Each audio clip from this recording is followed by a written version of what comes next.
Guys ನಾವಿವತ್ತು review ಮಾಡ್ತಿರೋದು extreme 250R. ಈ ವಿಡಿಯೋನಲ್ಲಿ ನಿಮಗೆ ಇದ್ರ ಪ್ರೋಸ್ ಅಂಡ್ ಕಾನ್ಸ್, ಆಮೇಲೆ ಇದನ್ನ ತಗೊಳ್ಬೇಕಾ ಬೇಡವಾ ಎಲ್ಲ ಹೇಳ್ತೀನಿ. ಲಾಸ್ಟ್ವರೆಗೂ ನೋಡಿ, ಲೈಕ್ ಮಾಡಿ, ಸಬ್ಸ್ಕ್ರೈಬ್ ಮಾಡಿ, ಶೇರ್ ಮಾಡಿ. ನಿಮ್ ಸಪೋರ್ಟ್ ಇಲ್ದಿರಾ ನಾವು ಬೆಳೆಯೋಕ್ಕಾಗಲ್ಲ. ಇವನೇ ಈ ಗಾಡಿ ಓನರು, ಗಗನ್ ಅಂತ. ಇವರೇ ಈ ಗಾಡಿನೆಲ್ಲ ಎಕ್ಸ್ಪ್ಲೈನ್ ಮಾಡ್ತಾರೆ, ಬನ್ನಿ. ಹಾಯ್ ಗೈಸ್, ನನ್ನ ಹೆಸರು ಗಗನ್ ಅಂತ. ಇವ್ರು ಇಂಟ್ರೋ ಕೊಟ್ಟಿರ್ಬೋದು. Welcome to the channel Bengaluru clutch. ಇವಾಗ ಮಾಡೋಕ್ಕಿಂತ ಮುಂಚೆ, ಎಕ್ಸ್ಟ್ರೀಮ್ ಮಾಡೋಕ್ಕಿಂತ ಮುಂಚೆ ನಿಮ್ಮನ್ನು ಹೇಳ್ಬೇಕು, ಹೊಸ ಹೆಲ್ಮೆಟ್ ಏನೇ ತಗೊಂಡೆ, ಗಾಡಿ ಚೆನ್ನಾಗಿದೆ, ಇದನ್ನು ತಗೊಳ್ಳಿ, ಇದನ್ನು ರಿವ್ಯೂ ಮಾಡ್ತೀವಿ. ಇದಾಗಿರೋದು 2 ದಿವಸ ಮಾಡ್ತೀವಿ.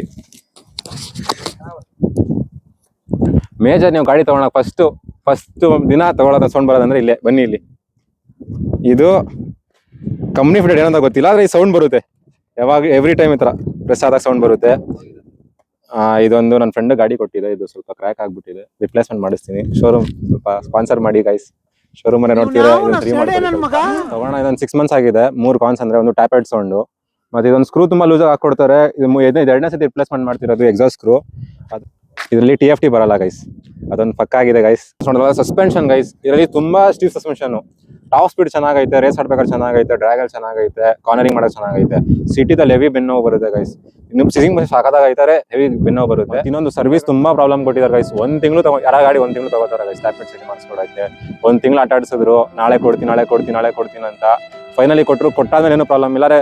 ಪ್ರಾಬ್ಲಮ್ ಬಂತು, 1 ತಿಂಗಳು ಗಾಡಿ ನಿಂತ್ಕೊಂತು. 2 ತಿಂಗಳು ಮಿನಿಮಮ್ ಅಲ್ಲೇ ಶೋರೂಮ್ ಅಲ್ಲಿ ಆಯ್ತು ಗಾಡಿ. ಸರ್ವಿಸ್ ಸೆಂಟ್ರಲ್ಲೇ ಕಾಯಿಸಿದ್ರು.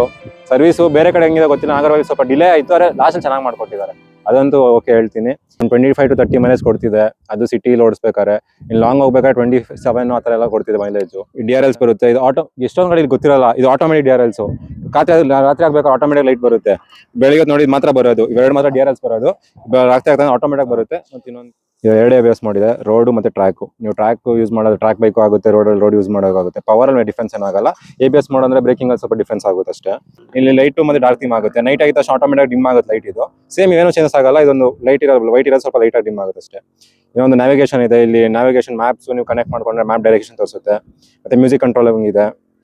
ಮತ್ತೆ ಲ್ಯಾಪ್ ಟೈಮರ್ ಇದೆ. ಲ್ಯಾಪ್ ಟೈಮರ್ ಏನಂದ್ರೆ ಆನ್ ಮಾಡಿದ ತಕ್ಷಣ ಎಷ್ಟು ಮೀಟರ್ ಹೋಗುತ್ತೆ, ಎಷ್ಟು ಕಿಲೋಮೀಟರ್ ಸ್ಪೀಡ್ ಆಗೋಗುತ್ತೆ, ಎಷ್ಟು ಸೆಕೆಂಡ್ಗೆ ಎಷ್ಟು ಹೋಗುತ್ತೆ ಅಂತೆಲ್ಲ ತೋರಿಸುತ್ತೆ ಇದರಲ್ಲೇ. ನೋಡಿ ಲ್ಯಾಪ್ ಟೈಮರ್ ಇದೆ. ತುಂಬಾ ಯೂಶುವಲಿ ಇದು ನಮಗೆ ಎಷ್ಟು ಸ್ಪೀಡ್ ಬೇಕು ಅಂತ ಇದರಲ್ಲಿ ತೋರಿಸುತ್ತೆ. ಈ ಗಾಡಿನ ನಾನು ಓಡಿಸಿರೋ ಪ್ರಕಾರ ಹೆಂಗಿದೆ ಅಂತ ನಾನು ರಿವ್ಯೂ ಮಾಡ್ತೀನಿ. ಅದಕ್ಕಿಂತ ಮುಂಚೆ ನೀವು ಈ ಗಾಡಿ ಬಗ್ಗೆ ತಿಳ್ಕೊಳ್ಳಿ ಫಸ್ಟ್. ಈ ಗಾಡಿನಲ್ಲಿ ನಿಮಗೆ ಬರೋದು 249cc engine, 31 bhp power produce ಮಾಡುತ್ತೆ, ಆಮೇಲೆ 29 Nm ಟಾರ್ಕ್ ಪ್ರೊಡ್ಯೂಸ್ ಮಾಡುತ್ತೆ. ರೇರ್ ಟೈರ್ಸ್ ನೋಡೋದಾದ್ರೆ 17 inch ಅಲಾಯ್ಸ್ ಬರುತ್ತೆ, 155/60 ಟೈರ್ಸು. ಫ್ರಂಟ್ ಟೈರ್ ನೋಡೋದಾದ್ರೆ ನೀವು ಇದ್ರಲ್ಲೂ ಕೂಡ ನಿಮಗೆ 17 inch ಅಲಾಯ್ಸ್ ಬರುತ್ತೆ, 110/70 ಟೈರ್ಸ್ ಬರುತ್ತೆ. ಈ ಗಾಡಿನಲ್ಲಿ ನನ್ನ ಎಕ್ಸ್ಪೀರಿಯನ್ಸ್ ನೋಡೋದಾದ್ರೆ ನೀವು, ಗಾಡಿ ಸಿಕ್ಕಾಪಟ್ಟೆ ಅಗ್ರೆಸಿವ್ ಆಗಿದೆ. 250cc ನಿಮಗೆ ಸಿಕ್ಕಾಪಟ್ಟೆ ಜಾಸ್ತಿ ಪವರ್ ಇದೆ. ಎಕ್ಸಾಸ್ಟ್ ನೋಟ್ ನಿಮಗೆ ಇನಿಷಿಯಲ್ RPM ಕಿನ್ನ ರೆಡ್ ಲೈನ್ಸ್ ಅಲ್ಲಿ ನಿಮಗೆ ಸೂಪರ್ ಬೈಕ್ ತರ ಸೌಂಡ್ ಬರುತ್ತೆ ಹೆಲ್ಮೆಟ್ ಹಾಕೊಂಡಿರ್ಬೇಕಾದ್ರೆ. ಈ ಗಾಡಿನ ನಾನು ಸಿಟಿನಲ್ಲಿ ಕೂಡ ಓಡಿಸಿದ್ದೀನಿ. ಸಿಟಿನಲ್ಲಿ ಮ್ಯಾನ್ಯುವರ್ ಮಾಡೋಕ್ಕೆ ತುಂಬಾನೇ ಈಸಿ ಇದೆ, ವೆಯ್ಟೇ ಫೀಲ್ ಆಗಲ್ಲ ನಿಮಗೆ. ನನ್ನ ಪ್ರಕಾರ ಈ ಗಾಡಿನಲ್ಲಿ ನೀವು ಕಾನ್ಸ್ ನೋಡೋದಾದ್ರೆ ಇದ್ರದ್ದು ಹ್ಯಾಂಡಲ್ ಬಾರ್ ತುಂಬಾನೇ ಉದ್ದ ಆಯಿತು, ನಿಮಗೆ ಗ್ಯಾಪ್ ಎಲ್ಲ ಅಷ್ಟು ಈಸಿಯಾಗಿ ಮಾಡೋಕ್ಕಾಗಲ್ಲ.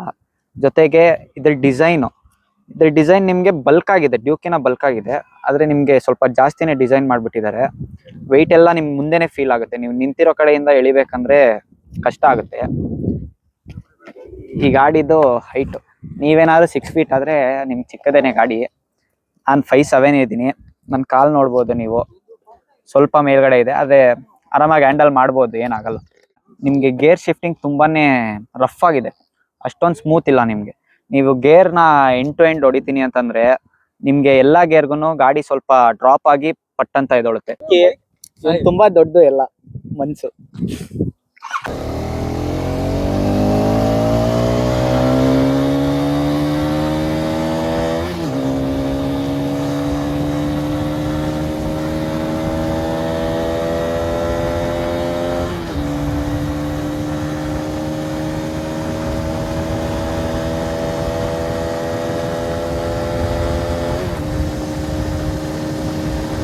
ಸಲೆ ಆಗಲಿ ಅರಮನೆಯಾಗಲಿ ಆಟವೇ ನಿಲ್ಲದು, ಎಂದು ಆಟ ನಿಲ್ಲದು.